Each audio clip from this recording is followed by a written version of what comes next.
Welcome to Learning Life Content. Please like, share, comment, and subscribe. Your support helps us grow and motivates us to bring you more fascinating and enriching stories. In the mists of antiquity, long before the rise of great empires, a story was whispered across the arid lands between the Zagros Mountains and the Mediterranean Sea. It was a tale of a tribe known as the Keepers of the Wandering Flame. They were neither fully of Persia nor of Judea, yet they belonged to both. Led by a matriarch named Ilara, who was said to commune with visions in the shimmering desert heat, this small but resilient clan embarked on an epic journey. Their sacred charge was a relic, not of gold or silver, but of ancient, petrified wood. This relic, they believed, was a fragment from a tree that stood at the dawn of creation, a bridge between heaven and earth. Their divine mission, whispered to Ilara in a dream, was to carry it from the sacred groves of ancient Iran to the holy hills of Judea. The journey was a saga of immense hardship and unwavering faith. The keepers traversed formidable landscapes, their path marked by the bones of those who had tried and failed before them. They navigated treacherous mountain passes where the wind howled like a mournful spirit, and crossed sun-scorched deserts where the horizon blurred into a mirage of false promises. They encountered hostile tribes who saw their sacred relic as a prize to be seized, and benevolent nomads who shared their water and bread, recognizing the holiness of their quest. The flame they carried was not a literal fire, but the enduring spirit of their covenant, a promise to connect two emerging spiritual heartlands. Their journey was a living thread, stitching together the destinies of two peoples who had not yet even defined themselves. The relic itself was a curious object, dark and heavy, with intricate patterns that seemed to shift and change in the firelight. It was said to hum with a low, resonant energy, calming the fearful and strengthening the weary. For the keepers, it was a tangible link to the divine, a physical manifestation of a spiritual promise. This was not a journey of conquest or commerce, it was a pilgrimage of profound significance, an act of weaving a spiritual tapestry that would bind the fates of the Persian highlands and the Judean hills. Their small procession, a mere speck in the vastness of the ancient world, was planting the seeds of a relationship that would blossom, wither, and be reborn across millennia of human history. When the keepers finally arrived in the rugged hills of Judea, their feet blooded and their numbers diminished, they were met not with suspicion, but with a strange sense of recognition. The local seers and prophets had dreamt of their coming. The story of their odyssey became a foundational myth, a shared memory embedded in the oral traditions of both lands. The relic was placed in a hidden grotto, a secret known only to a select few. The tribe, their sacred duty fulfilled, did not simply vanish. They settled and assimilated, their bloodlines mingling with the local populace, ensuring that this primordial connection, this mystical bond forged in the crucible of the desert, would forever be a part of the collective subconscious of both the Iranian and Jewish peoples. Centuries unfolded, and the whispers of the wandering flame gave way to the clamor of rising civilizations.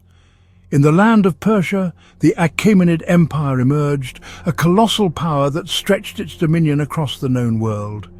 In the hills of Judea, the Kingdom of Israel and later Judah developed, centered around the magnificent temple in Jerusalem, a beacon of monotheistic faith. These were two very different worlds. One was a sprawling, multi-ethnic empire built on military might and sophisticated administration. The other was a small, tenacious kingdom, defined by its fierce devotion to a single, invisible God. Yet, beneath the surface of imperial politics and theological doctrine, the ancient mystical connection persisted, finding new ways to manifest itself in an age of kings and prophets. The early interactions were not always of a political nature, they were often intellectual and spiritual. Persian magi, renowned for their knowledge of astronomy and celestial movements, were said to have corresponded with Jewish sages. They exchanged ideas about the nature of the cosmos, the eternal struggle between light and darkness, and the promise of a future Redeemer, a messianic figure. These concepts resonated deeply within both cultures. The Persian idea of a cosmic battle between Ahura Mazda, representing good, and Ahriman, representing evil, found echoes in the developing eschatology of Judaism. The prophetic traditions of Israel, with their visions of divine justice and historical destiny, intrigued the courts of Persian satraps who governed the neighboring lands with a mixture of authority and curiosity. This was an era defined by prophecy. In Jerusalem, prophets like Isaiah and Jeremiah spoke of foreign powers not merely as threats, but as instruments of God's will. They foresaw the destruction of their own kingdom at the hands of the Babylonians, a devastating event that would lead to the exile of the Jewish people. But they also spoke of a future savior, a king from the east, who would act as God's anointed one, his Messiah, to deliver them from bondage. These prophecies, at first cryptic and alarming, became a source of desperate hope for the Judeans as they were forcibly marched from their homeland to the waters of Babylon, their temple shattered and their nation seemingly lost to history. Meanwhile, in Persia, a new dynasty was rising, led by a visionary ruler whose name would soon echo through the ages. This was Cyrus, a man whose approach to empire building was radically different from the brutal tactics of his Assyrian and Babylonian predecessors. He saw power not just in conquest, but in tolerance and the co-opting of local traditions. As his armies swept across the Near East, they were seen by many subjugated peoples not as conquerors, but as liberators. The prophecies spoken in the streets of Jerusalem and the ambitions forged in the palaces of Persia were on a collision course, destined to intersect in one of history's most remarkable and consequential encounters. The stage was set for an alliance that would be remembered as a golden age of mutual respect. In 539 BCE, the prophecies of Isaiah became astonishing reality. Cyrus the Great, the founder of the Achaemenid Persian Empire, conquered Babylon without a major battle. He entered the city not as a destroyer, but as a restorer of order and local customs. For the Jewish exiles languishing in Babylon, this was a moment of divine intervention. Their Babylonian captors had mocked their faith and destroyed their holiest site.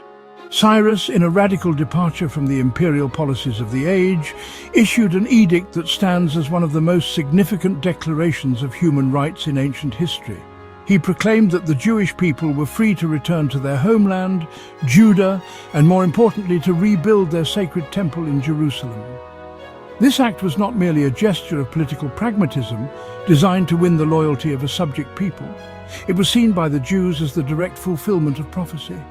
In the book of Isaiah, written over a century earlier, the prophet had named Cyrus explicitly, calling him God's shepherd and his anointed, or Messiah, who would say of Jerusalem, "She shall be built, and of the temple your foundation shall be laid."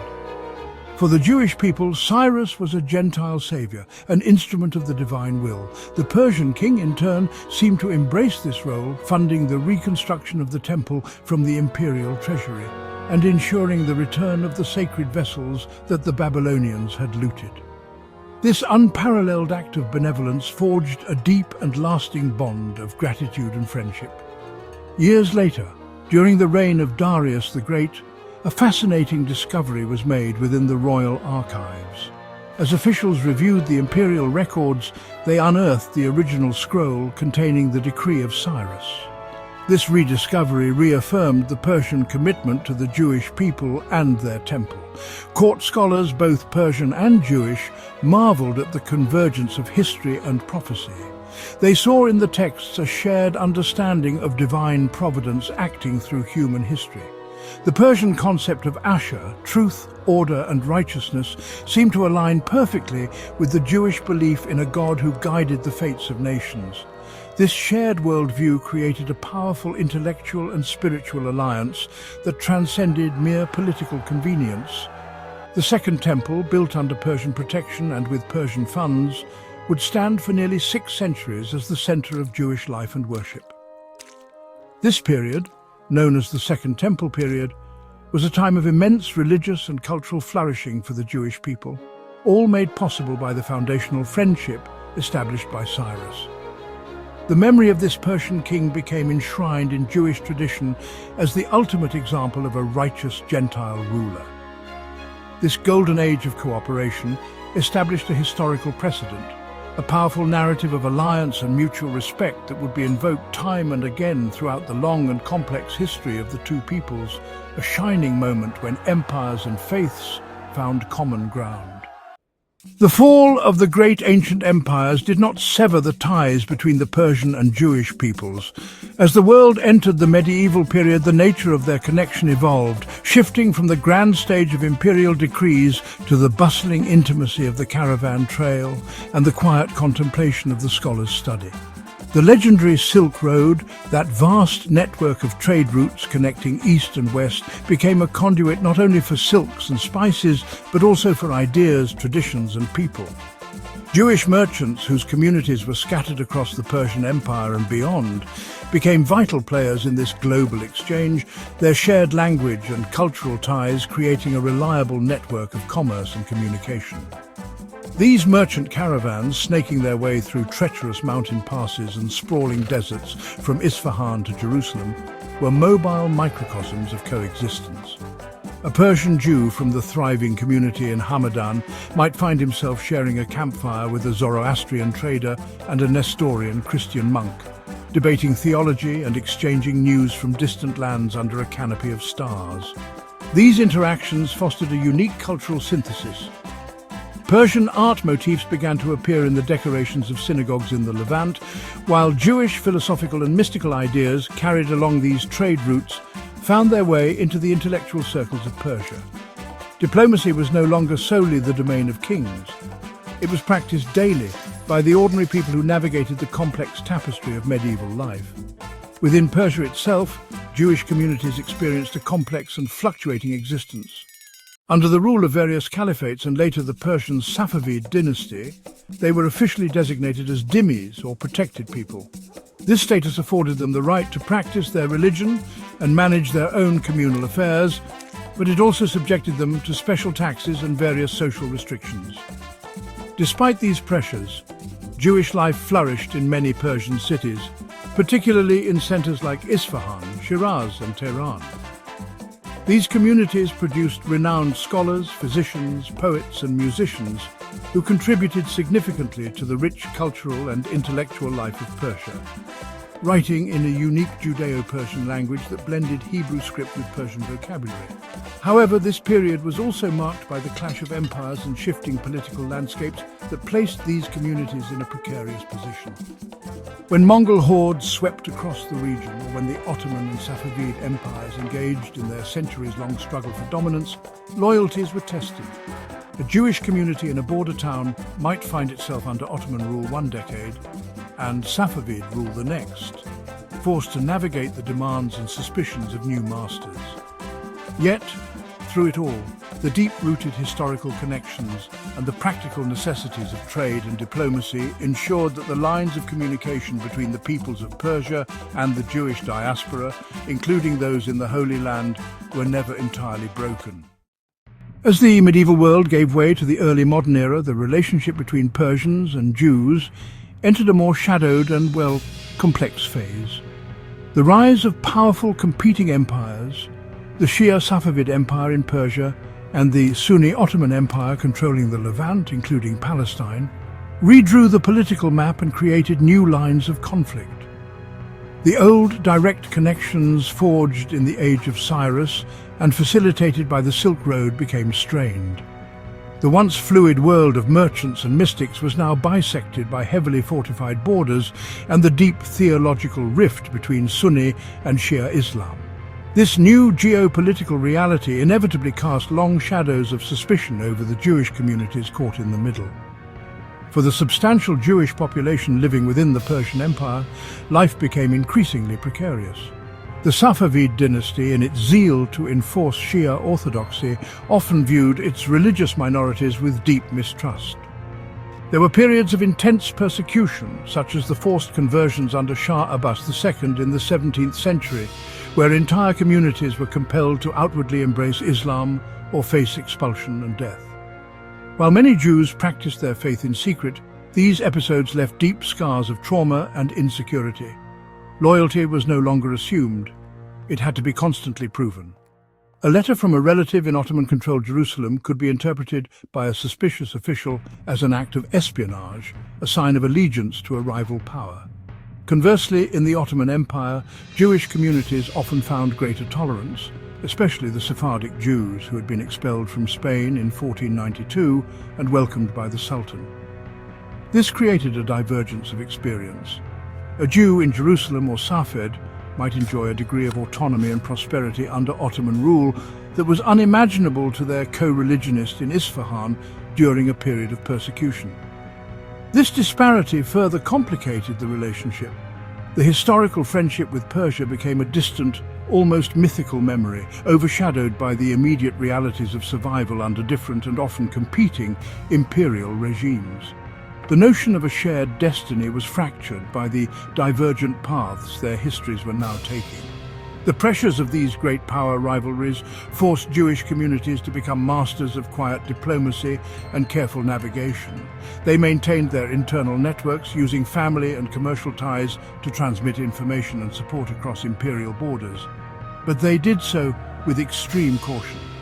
The old friendships were not entirely extinguished, but they were driven underground, surviving in the shared language of poetry, in the secret study of mystical texts, and in the quiet prayers that longed for a return to a time of greater security and mutual respect.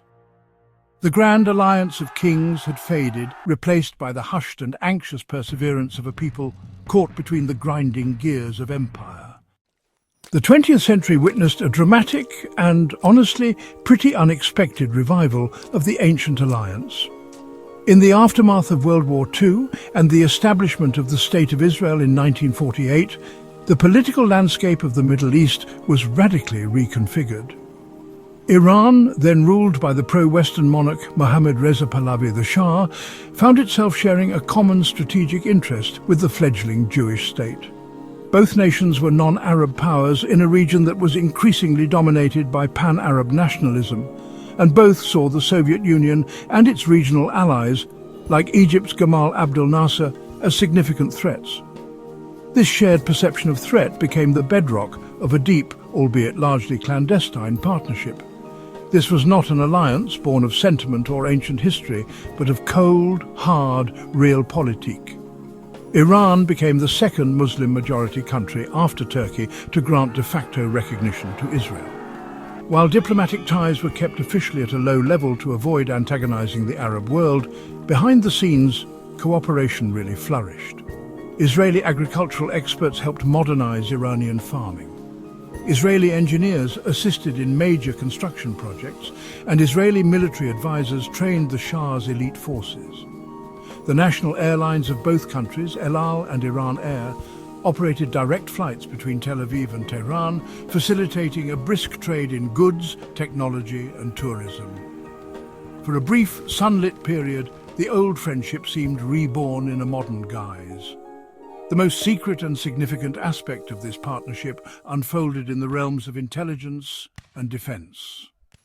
The Shah's feared intelligence agency, Savak, worked hand in glove with Israel's Mossad. They shared intelligence on Arab states, leftist movements, and Soviet activities in the region. This cooperation extended to the most sensitive of domains nuclear technology. Israel was rumored to be a key, albeit undeclared, partner in the Shah's ambitious program to build a network of nuclear power plants. There were whispers of a joint weapons development project, codenamed Project Flower, which was a testament to the depth of trust and strategic alignment that existed between Tehran and Jerusalem during this era. This alliance was a complex balancing act. The Shah, while privately valuing his Israeli partners, had to publicly maintain a semblance of solidarity with the broader Muslim world. Israel, for its part, saw Iran as an indispensable rearguard ally, a powerful counterweight to the hostile Arab states on its immediate borders. For the diplomats, spies and scientists involved, it was a golden age. They worked together, socialized together, and built personal friendships that transcended national identity. They believed they were constructing a new, stable order in the Middle East. None of them could foresee the seismic political earthquake that was brewing just beneath the surface of Iranian society, an upheaval that would not just crack, but utterly shatter this carefully constructed alliance. The year 1979 was the cataclysmic breaking point.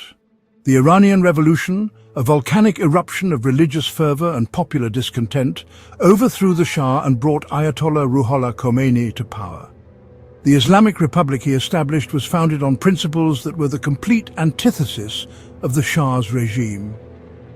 Pro-Westernism was replaced with fierce anti-imperialism, and strategic pragmatism was supplanted by a revolutionary Shia ideology that viewed the world in stark moral terms. In this new worldview, the United States was the great Satan, and Israel, its closest regional ally, was the little Satan, a cancerous tumor, an illegitimate entity occupying sacred Islamic land. The transformation was not just political, it was absolute and theological. The speed of the rupture was, honestly, just breathtaking. Almost overnight, one of Israel's closest allies became its most implacable foe.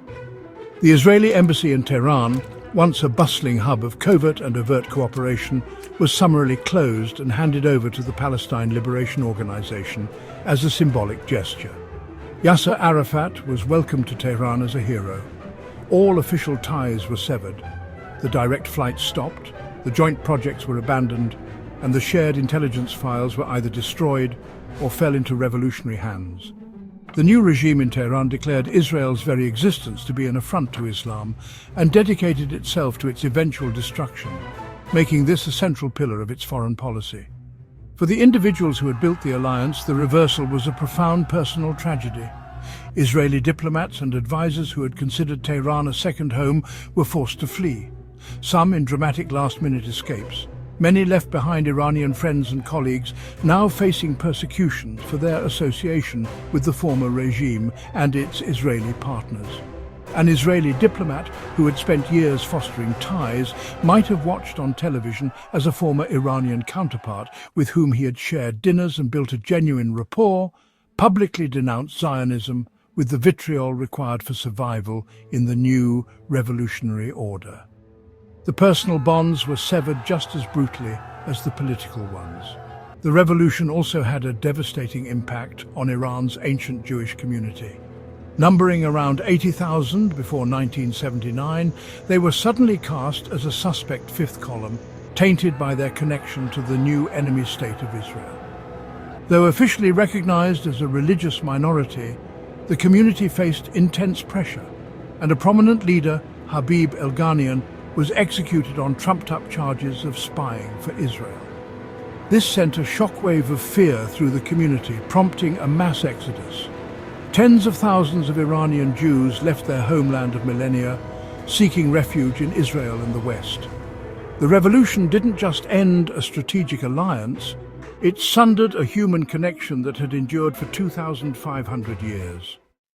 In the decades following the 1979 revolution, the open friendship between Iran and Israel morphed into a cold, undeclared and increasingly sophisticated conflict, a shadow war fought not on traditional battlefields, but through proxies, assassinations, sabotage, and the digital frontier of cyberspace. Denied the option of direct military confrontation due to their geographic separation, both nations developed new doctrines of asymmetrical warfare. Iran cultivated a network of allied militias across the Middle East, most notably Hezbollah in Lebanon, creating an axis of resistance that could directly threaten Israel's borders. Israel, in turn, relied on its technological superiority and formidable intelligence services to counter Iran's influence and disrupt its most sensitive programs. This shadow war has been characterized by a relentless series of covert operations. Mossad has been widely blamed for a string of assassinations targeting top Iranian nuclear scientists, each one a daring and precise strike deep inside Iranian territory, designed to cripple its atomic ambitions. Iran, through its Quds Force, has been accused of orchestrating attacks on Israeli and Jewish targets around the world, from Buenos Aires to Burgos. The sea has become another front with mysterious explosions, disabling both Iranian and Israeli-linked cargo ships in what has been dubbed a tanker war. Each action prompts a reaction, creating a dangerous cycle of escalation that constantly simmers just below the boiling point of open war. The 21st century opened a new and perilous front in this conflict: cyberspace. The Stuxnet computer worm, discovered in 2010, was a watershed moment. This highly sophisticated piece of malware, widely believed to be a joint US-Israeli creation, infiltrated and physically damaged Iran's nuclear centrifuges at its Natanz facility.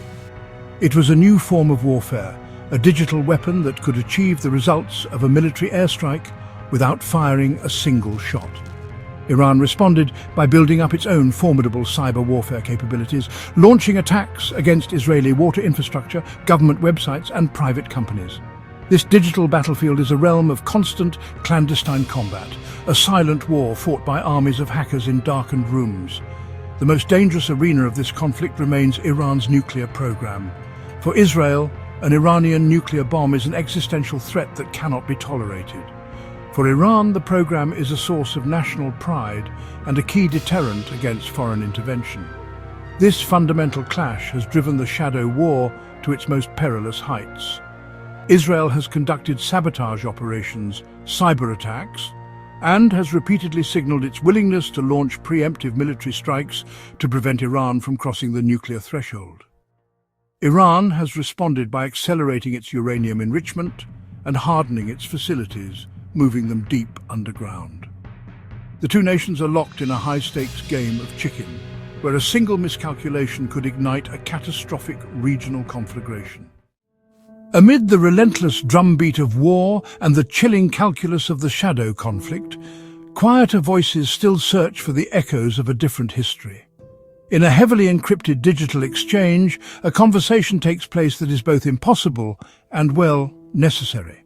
On one end is Kian, an exiled Iranian poet living in Paris, his verses filled with a melancholic longing for the gardens of Shiraz and a past he can no longer access. On the other is Shira, a seasoned Israeli journalist in Tel Aviv, weary of reporting on conflict and haunted by the stories of old-timers who remember the easy friendship with Iran. Their dialogue is a fragile bridge across a chasm of hostility, a testament to a connection that politics cannot entirely erase. Kian writes of Cyrus not as a political tool, but as a symbol of a Persian spirit of tolerance and magnanimity that he feels has been betrayed by the current regime. "We were a people of poets, not executioners," he types, the words appearing slowly on Shira's screen. "We opened our arms to the world, to your ancestors. My grandfather used to tell me stories of his Jewish friends in the Isfahan bazaar, how they would share tea and argue about Rumi. Where did that Iran go?" Shira replies with her own sense of loss, describing the faded photographs in a Tel Aviv archive showing Israeli tourists smiling in the grand squares of Isfahan. "We lost more than an ally," she writes. "We lost a friend. We lost a piece of our own story." Their conversation delves into the pain of the present. Shira speaks of the constant anxiety of living under the threat of Hezbollah's rockets, funded and armed by Iran. She describes the psychological toll of a nation perpetually on a war footing. Kian, in turn, shares the agony of watching his homeland consumed by a rigid ideology, its youth desperate for freedom, its resources squandered on foreign conflicts while its people suffer. They do not absolve each other's governments of their actions. They acknowledge the real-world consequences of the enmity, the blood that has been spilt, and the deep-seated fears that now define their national relationship. Their dialogue is not one of naive idealism, but of shared sorrow. As their exchange concludes, a sense of profound melancholy hangs in the digital air. "Perhaps we are just fools," Kian types, two people whispering in a hurricane. Shira responds after a long pause. "Perhaps, or perhaps we are the keepers of a different kind of flame, a memory of what was, and a hope, however faint, for what could be again." Their conversation, a tiny spark of understanding in a vast darkness of animosity, raises the ultimate haunting question. Is history a closed circle, a deterministic cycle of alliance and enmity, destined to repeat itself? Or can the cycle be broken?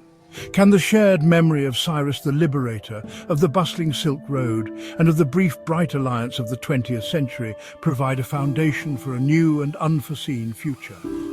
The answer remains unwritten, balanced on the knife's edge between war and peace. Thank you for watching Learning Life content. Please like, share, comment, and subscribe. Your support helps us grow and motivates us to bring you more fascinating and enriching stories. Breaking news headlines flash across the screen.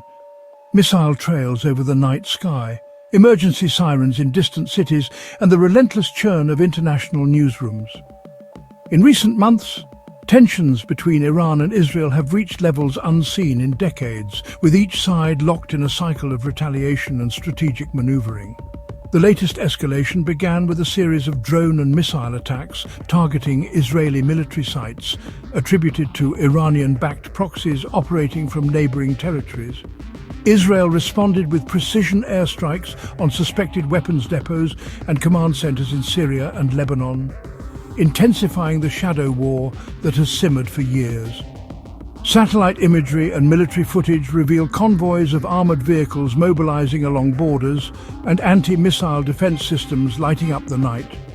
Both nations have placed their armed forces on high alert, conducting large-scale military exercises and reinforcing strategic positions. Global powers have been swift to react. The United States and European Union have called for restraint, urging both sides to de-escalate and return to diplomatic engagement. Emergency sessions at the United Nations have produced strong statements but little concrete action. Regional actors, including Egypt, Jordan and Saudi Arabia, have quietly initiated back-channel communications seeking to prevent a broader conflagration that could engulf the Middle East. Despite these efforts, the rhetoric from Tehran and Jerusalem remains uncompromising.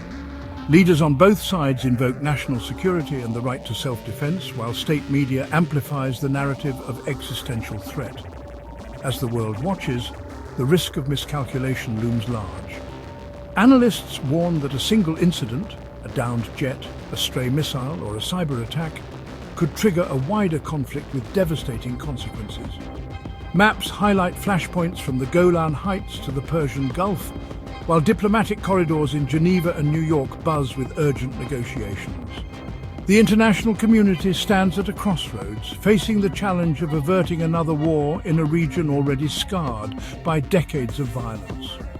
In the face of these grave developments, the question remains, will diplomacy prevail, or will the cycle of escalation spiral into open conflict?